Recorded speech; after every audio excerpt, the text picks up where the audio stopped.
Okay, so we're back. We're following up on the last demo. We're still working with hard slab construction. We've got our model constructed, and now we're going to break that model down into the individual parts and roll out all the slabs necessary to build the box out of clay. Okay, so to do that, we're going to carefully take this apart.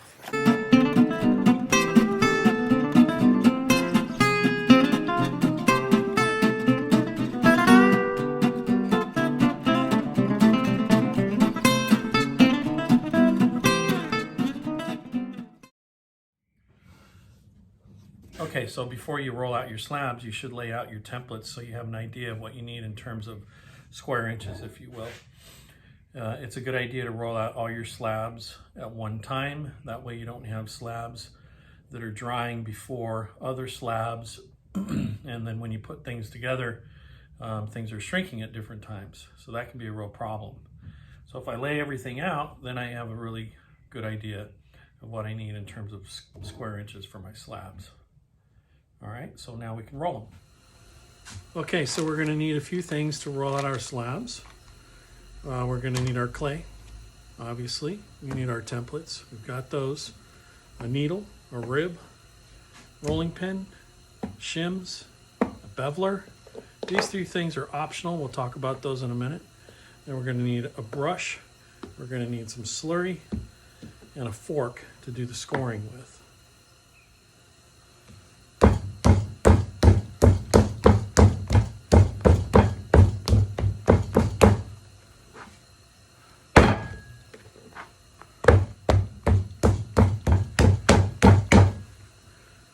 Okay, so we can start forming our slab by just pounding the clay down onto our board. If you don't have one of these, any wooden surface will work fine. Preferably not something that has a finish to it. Raw wood is actually better. It draws the moisture a little bit, and it'll help prevent your clay from sticking to the surface really bad.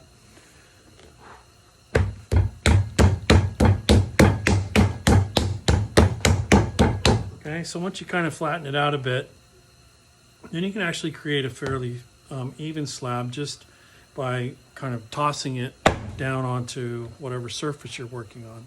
The idea is to let the back end hit first.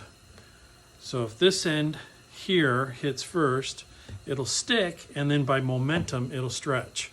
So not just a matter of throwing it down.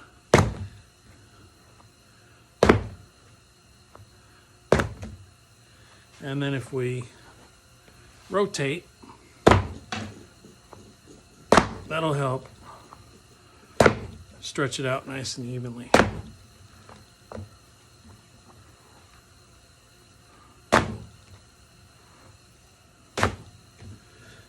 Now I like to use the shims and a rolling pin because then I know that the slab is nice and even all the way across. That helps mitigate some of the unequal drying time and shrinkage and warping that we might encounter when working with slabs. So I have 1/4 inch shims here. That'll give me 1/4 inch slabs. I've got my rolling pin.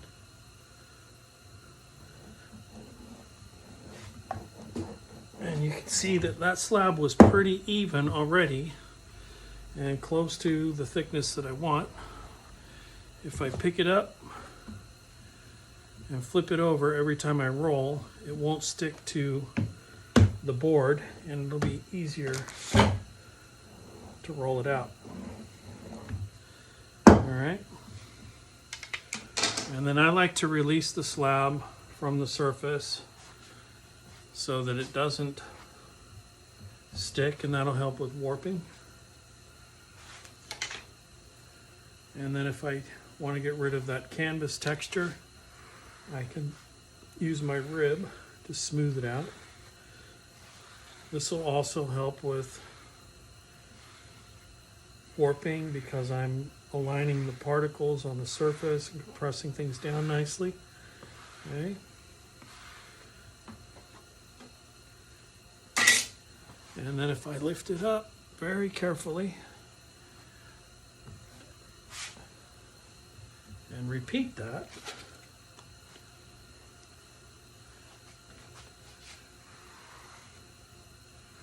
Again, smoothing out the surface, but also aligning the particles.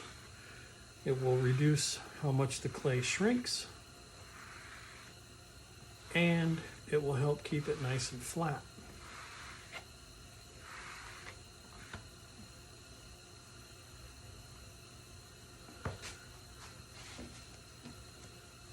Now I can lay out my template parts, and I should have enough here for everything. We'll see.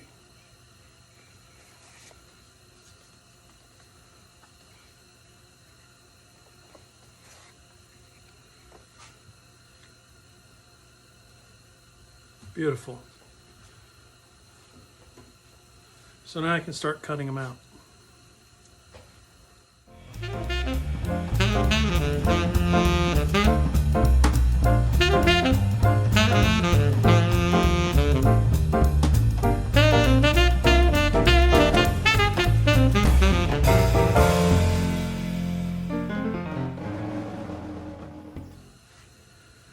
Okay, now when you cut a soft slab like this, it tends to stick back down to the surface that you're cutting on. So the best thing to do is remove the excess material kind of carefully.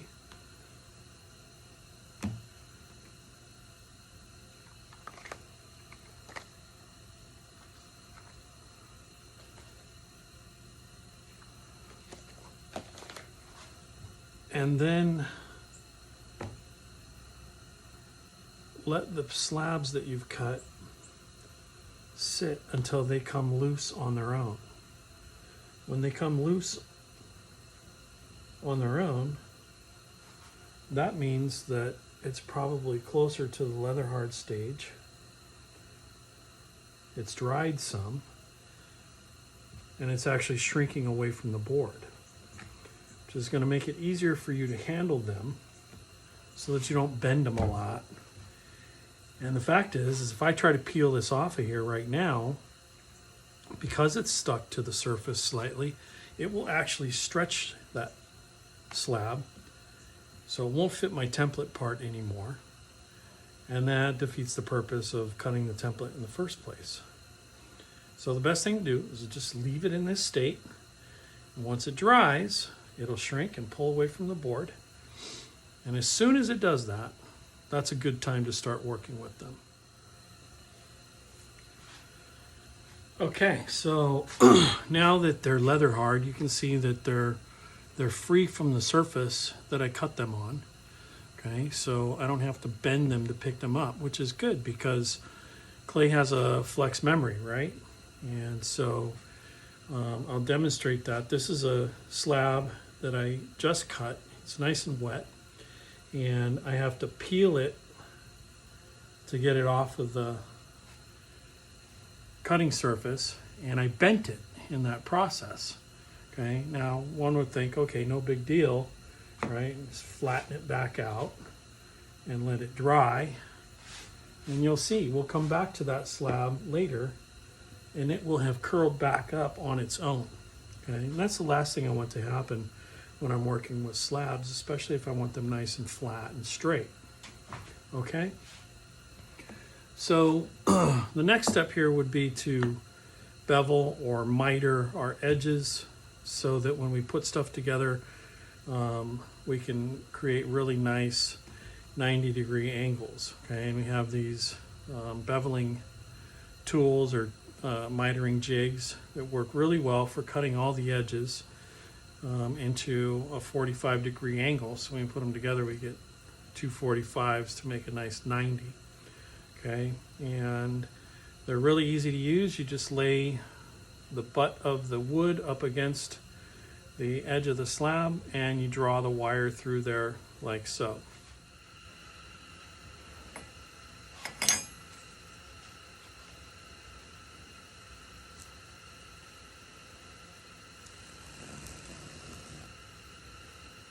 I like to put my thumb at the end there, so as I cut through, I get a nice clean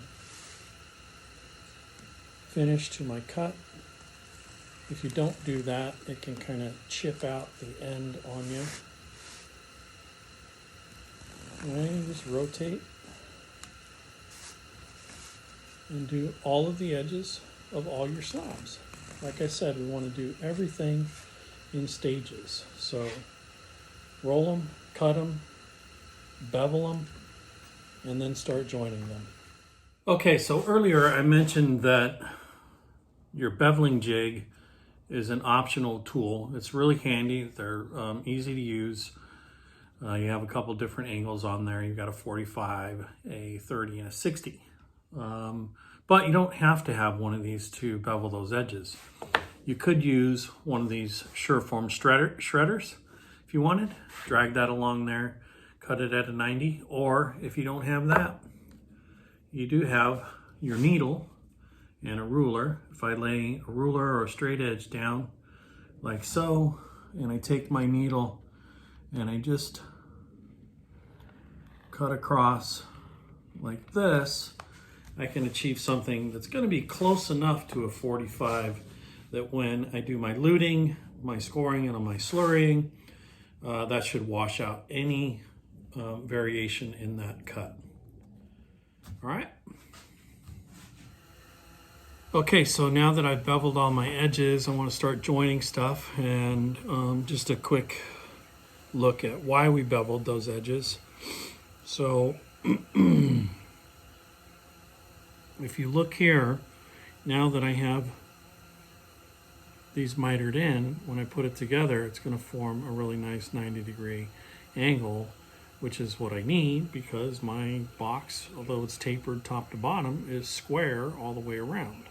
Okay, so that gives me a nice, clean, perfect 90-degree angle to work with right out of the gate. That's going to make it a lot easier for me to assemble stuff.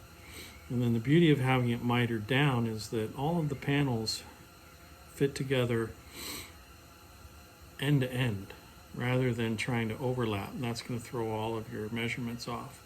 So if we can fit them together end to end, that means that the template parts are exactly the same as the slabs and vice versa. So they'll go together just like this, the same way that the box was constructed.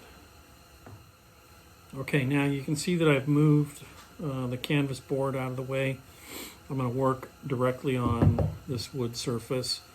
That's going to make it a lot easier for me to clean things up and so forth. It also reduces moisture loss. So if I continue working on the canvas, that's constantly drawing water out of those slabs, and things are maybe drying a little quicker than I want them to. Here, this is going to pull virtually none because it's sealed, but even if it wasn't sealed, a lot less water than those canvas slabs, so the drying time is going to be slower. So it gives me a little more time to put things together and kind of fine-tune stuff as I'm going. Okay, so for this step, we're going to need our slurry, we're going to need a brush, and a fork for scoring the edges.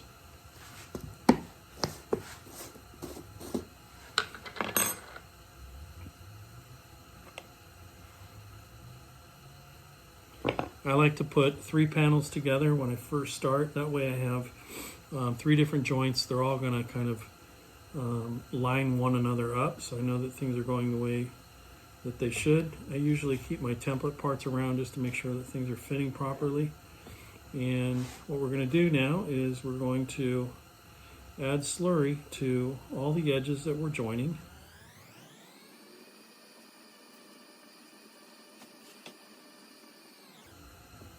If we put that slurry on the same direction on all the seams, when we put it together, we're going to have a better level of particle alignment there, which we know is important. So apply the slurry, score the edge,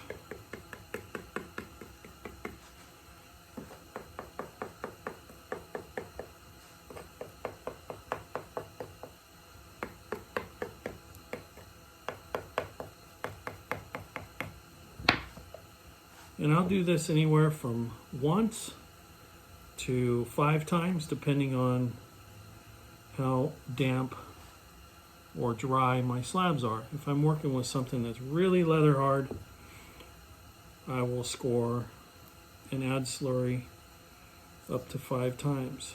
These slabs are leather soft, if you will, and I can probably get away with doing it 3 times.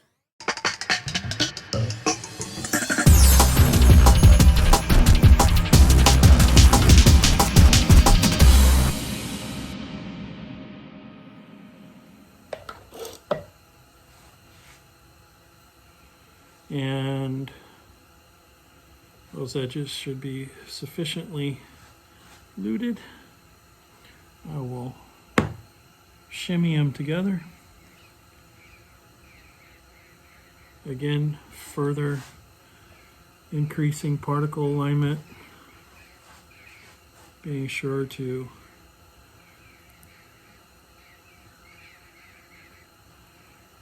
join all of those edges as best I can. And if I just gently compress it together, it should have a good bond there. And again, I will have my template parts laying around so that I can check to make sure that my angles all line up and my slabs are in the right position before I move on to adding more slabs. Now, before I add more slabs, I want to clean up these inside corners a little bit, and I can use that excess slurry to do that, and my finger. And then I want to roll a real small, thin, very even coil and lay it into the inside of each of those interior corners. And that's a process called luting. I'm going to lute those interiors. I like to think of it as something similar to what a welder might do with 2 pieces of steel. So I will fill that in like so.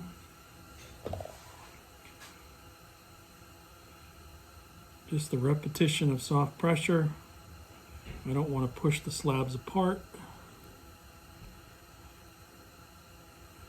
And once I have them pressed into place, I'll smooth it out and clean it up, or cove it, C-O-V-E, with my fingertip.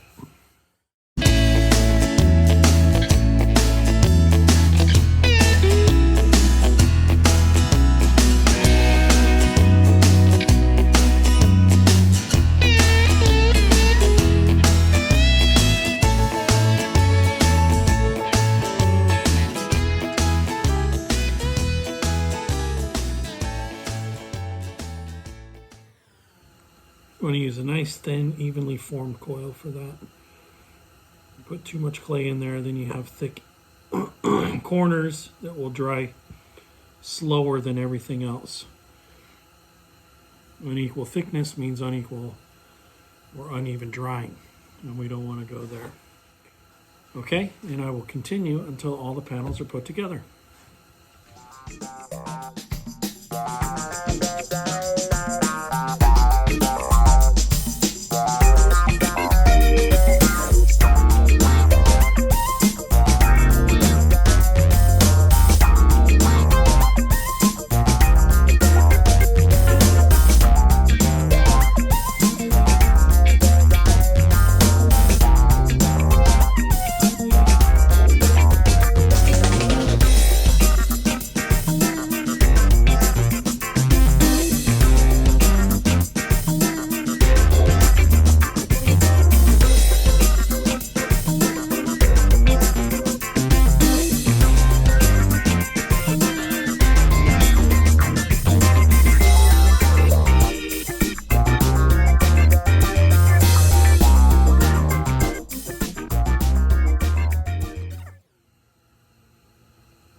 And I'm just going to wiggle that into place. I don't want to put any pressure on the center.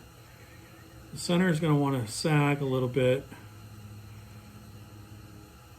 if you're doing a flat top. If we had something that was domed, we probably wouldn't have to worry about it too much. But if I put any pressure on the center, that may come back to haunt me later. So I will just work with the edges.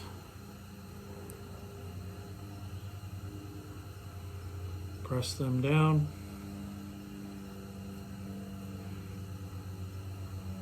Give them a little wiggle.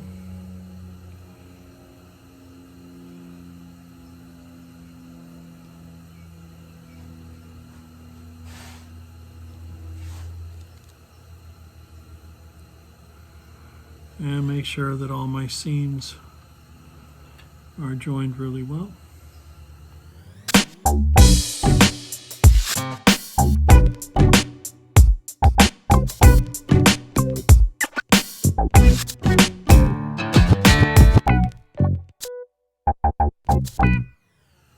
And then I'll let it sit for a bit.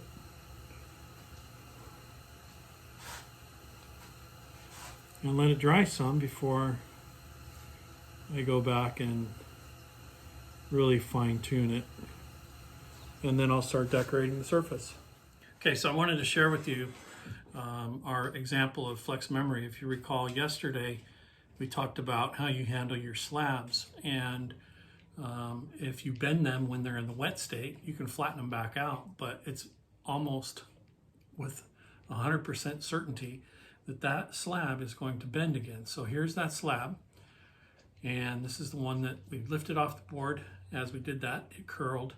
I flattened it back out, but look what's happened over time. As it dried, right, it's got this really significant bow in it, and if you imagine that happening to all of your slabs as it's drying, that's going to probably give you some issues in terms of cracking along the seams. So how you handle those slabs in the wet state is actually very important. Remember, clay has a flex memory.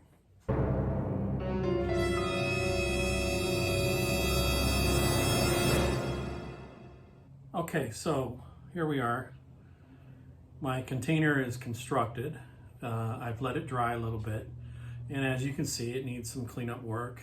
Naturally, the edges are a little bit dinged up from handling, and the surface, it's got some rough spots on it, and I want to get all that cleaned up before I start cutting the lid or carving or decorating the surface in any way, right? So to do that, what I will need is a few ribs.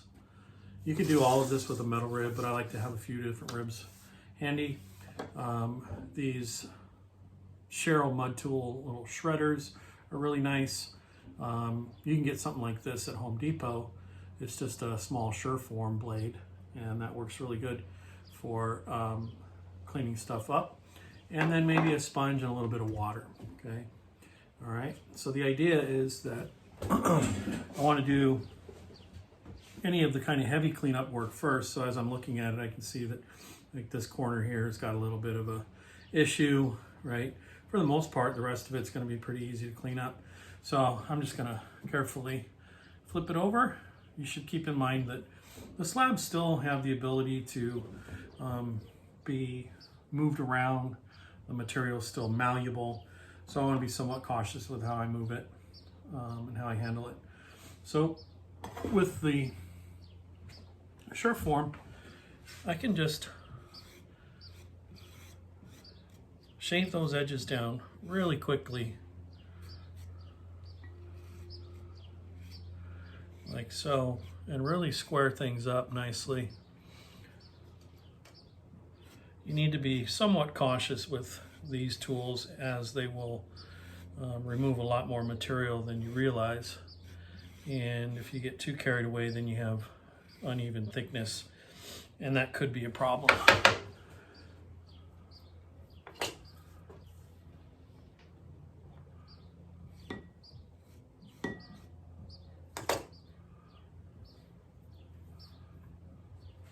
Okay, from this point forward, I'll be using my ribs to clean things up.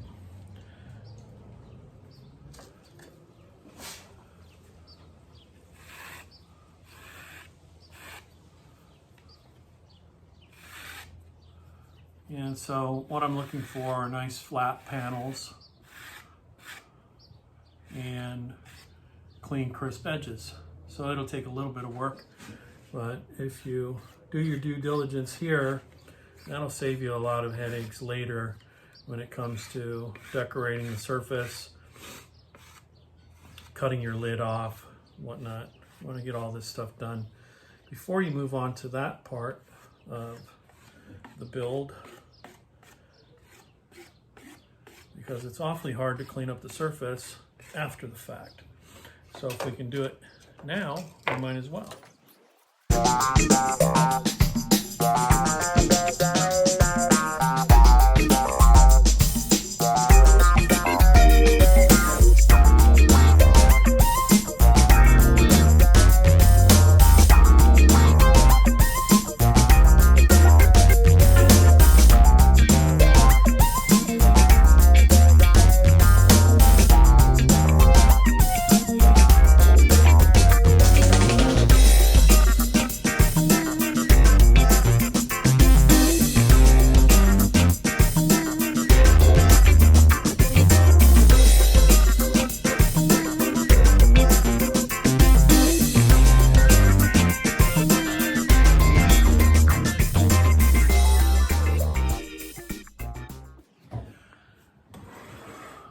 Okay, so for the most part, the box is cleaned up. I've got it in a pretty clean state where I can start really kind of thinking about what type of lid I'm gonna have for this particular container. I could cut the lid from the top. The whole thing could be the lid, or I could cut a opening in the top and make a whole separate lid. I have lots of different options. So like with everything, we're only limited by our imagination. And so that will be the next step. Okay, so we have another box here, and this one we're gonna do just a little bit differently. So I've got all 5 of the panels put together. The top on this one I made a little bit larger than my template. And the reason for that is I want to actually have a little bit of kind of like a pillow top to this particular box. And so if I make it a little bit bigger, I can lay it over the box and gently press that slab down into the opening of the container. And so essentially I'm using my container as a bit of a mold, and if I use a sponge and a little bit of moisture, that'll help facilitate the stretching of that slab into place. And then I want to try to keep it somewhat flat where it's bending over the edge. I can correct that later if I need to, but I don't want it to get warped.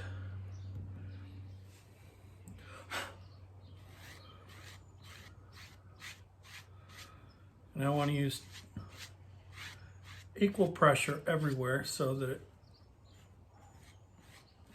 gets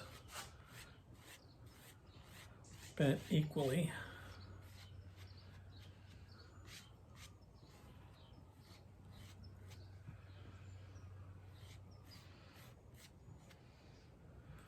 Like so.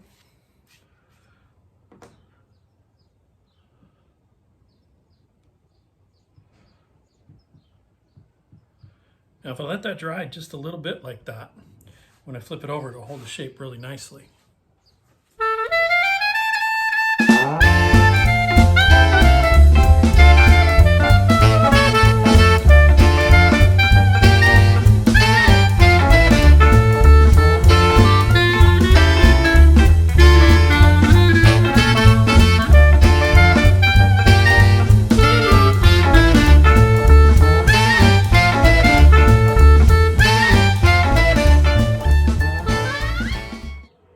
And then I'll just use my Sureform and trim it down. Not quite all the way just yet. I want to let it shrink and settle a little bit, and then I'll clean everything up.